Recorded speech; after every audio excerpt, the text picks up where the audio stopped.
good start all of a sudden. But the biggest cheers city for this man, Lewis Hamilton. Hang on. Barcelona, to the dead wrong. Welcome to another episode of couch cake coaches. आज हम बात करने वाले हैं formula 1 Barcelona GP की। क्या बात करें इस जीपी की, crazy for Ferrari. Absolutely crazy. Lewis Hamilton winning his first race for 2026 for Ferrari, and man, amazing night for Ferrari fans. Trust me, brothers, cause 106 win register की है Lewis Hamilton ने. His record, it's difficult to find who can break it now. 100%। और जैसे ही lights out हुई, Russell pole पे था और लुइस हैमिल्टन सेकंड था। पर the main thing was Hadjar को बहुत इंजन इश्यूज हुए एंड फ्रॉम 6th पोजीशन ही drop to 13th position. Main thing was कि सबको ही लग रहा था कि लुइस को एडवांटेज है, because he started on P2 and Barcelona में जनरली P2 एंड P3 वाले को मेजर एडवांटेज होता है, can because they can drive through easily, and P1 वाले को थोड़ा सा बिट डिसएडवांटेज होता है। पर स्टार्टिंग के मैच में ऐसा कुछ लगा ही नहीं। हाँ, और रसल की दाद देनी पड़ेगी, उसने जो स्टार्टिंग लैप्स में होल्ड किया लुइस हैमिल्टन को। बट एक और बात है दृष्टा कि क्या हैजर ने कमबैक किया, मतलब 2 से 4 लैप के बीच में कैसा कमबैक रहा हैजर का। 3 की बात कर सकते हैं इस मोमेंट पे, बिकॉज इंपॉर्टेंट रिकवरी पोजीशन थी इस रेस की फॉर हैजर एंड रेडबुल। एग्जैक्टली, वहाँ पे बहुत सारे ओवरटेक्स हुए और चार्ल्स लेक्लर्क भाई, उसका फ्रंट विंग बच गया, वरना मैक्लेरन से ठुक जाता था वो। आज तो चार्ल्स लेक्लर्क गया था। और एक और इंटरेस्टिंग बात जो हैमिल्टन ने की, क्या वो सही स्ट्रेटेजी थी? About his stop when he dives into the Yes, exactly. officially committing to his aggressive multi-stop strategy and setting the stage for his comeback drive भाई। He started on soft tyres और उसका multi stop strategy था। I mean, और सबसे lucky बात Hamilton के लिए ये हो गई कि फर्नांडो अलोंसो का जब फेलियर हुआ और ट्रैक पे वो रुक गया, और जब virtual safety car I, that was I think the advantage for Hamilton. So someone's disadvantage can be someone's advantage भाई, वरना I was not finding any way कि रसल और किमी के आगे हैमिल्टन निकल पाता इस रेस में, बिकॉज काफ़ी लंबे टाइम तक हमने देखा कि मर्सिडीज के दोनों जो कंपटीशन दे रही है एक दूसरे को edge to edge, it's so cool and so good to watch as a neutral F1। But या वो एडवांटेज जो हैमिल्टन को मिला, एंड पिच स्टॉप के बाद डायरेक्ट फर्स्ट आ गया, एंड नाउ द जैसे सेफ्टी कार है तो कुछ ट्रैक्स तक अब रसल ओवरटेक नहीं कर सकता, तो उसके पास पावरफुल इंजन स्पीड होने के बाद एडवांटेज नहीं उठा पाए इस रेस में। और भाई तूने ड्यूल की बात करी ली है तो एक बार ड्यूल पे भी नज़र डालते हैं। भाई क्या, मतलब किमी और रसल के भी, रसल अच्छा डिफेंस कर रहा था, बट भाई He was showing just दोनों कि भाई अच्छा, bro मतलब- you are a rookie and I am still main driver of the team, so pull back। और फन फैक्ट इज, जो टॉप 3 चल रहे थे हैमिल्टन, रसल और किमी, तीनों अभी ड्राइवर्स रेस में एक दूसरे के साथ compete कर रहे हैं। मतलब अगर ये रेस कोई जीतता तो किमी को बहुत प्रॉब्लम हो सकती थी। ऑब्वियसली, एंड इतना अच्छा रेस कर रहा था वो, तो डिसएडवांटेज के इंजन फेलियर के कारण ही just had to put brakes on cars, and भाई he could not get any points. Advantage मिल गया Lewis Hamilton and George Russell को। Now they are about 100 points in the driver standings and they are near close to finally this season. Around हो सकता है कि Lewis Hamilton going first, winning the championship 9 time and for the 8th time, and Kimi can drop down। 100%। और भाई ये break failure भी तभी होना था जब उसने जॉर्ज को ओवरटेक कर लिया था, मतलब। और वो लैप में कुछ तो था भाई, वो 62 लैप में, मतलब पहले तो कीमा एंटोनोली का फेलियर हो गया और दूसरा चार्ल्स लेक्लर्क का भी पावर स्टीयरिंग फेल हो गया टर्न 2 पे। मतलब उसका इतना अच्छा सीज़न जा रहा था, 2 प्रैक्टिस में वो 3rd आया था, मतलब लग रहा था कि वो भी कुछ कर पाएगा।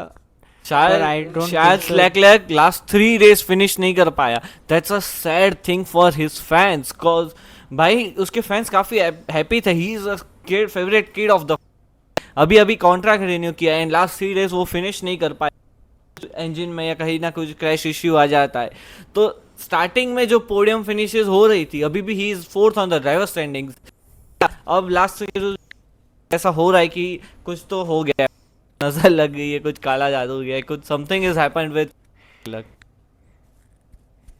पर यार वो बोलते हैं ना कि 2025 का सीज़न बहुत ख़राब गया था फरारी के लिए, हैमिल्टन एक भी विन नहीं ले पाया था।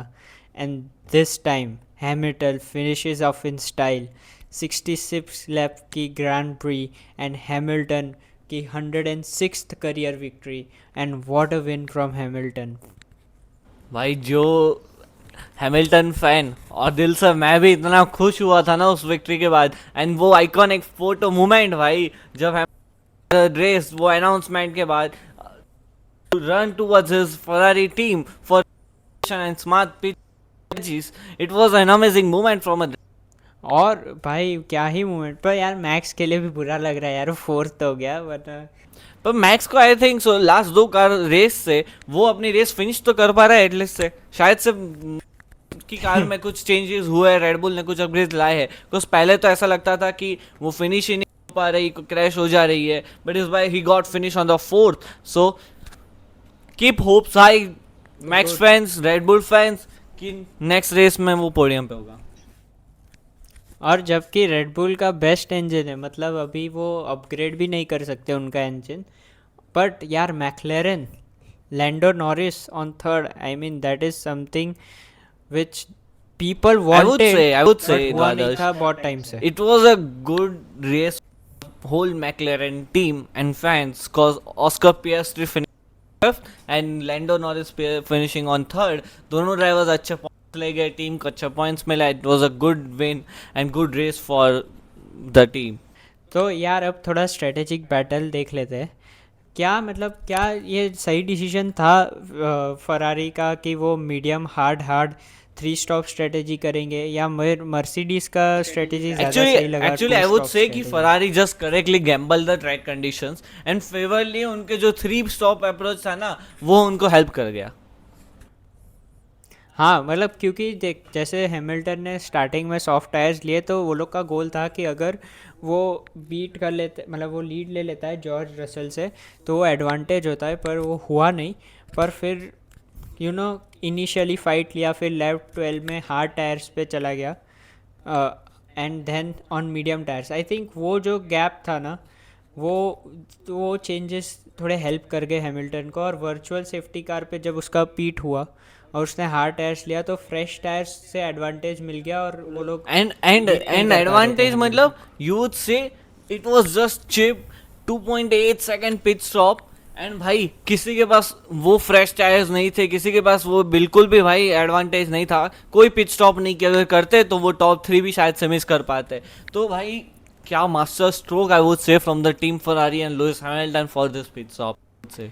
और यस, और अपन बार्सिलोना ट्रैक की बात करें तो Barcelona track is known as a tyre eater, मतलब वहाँ पे टायर मैनेजमेंट स्ट्रेटेजी बहुत इंपॉर्टेंट होता है।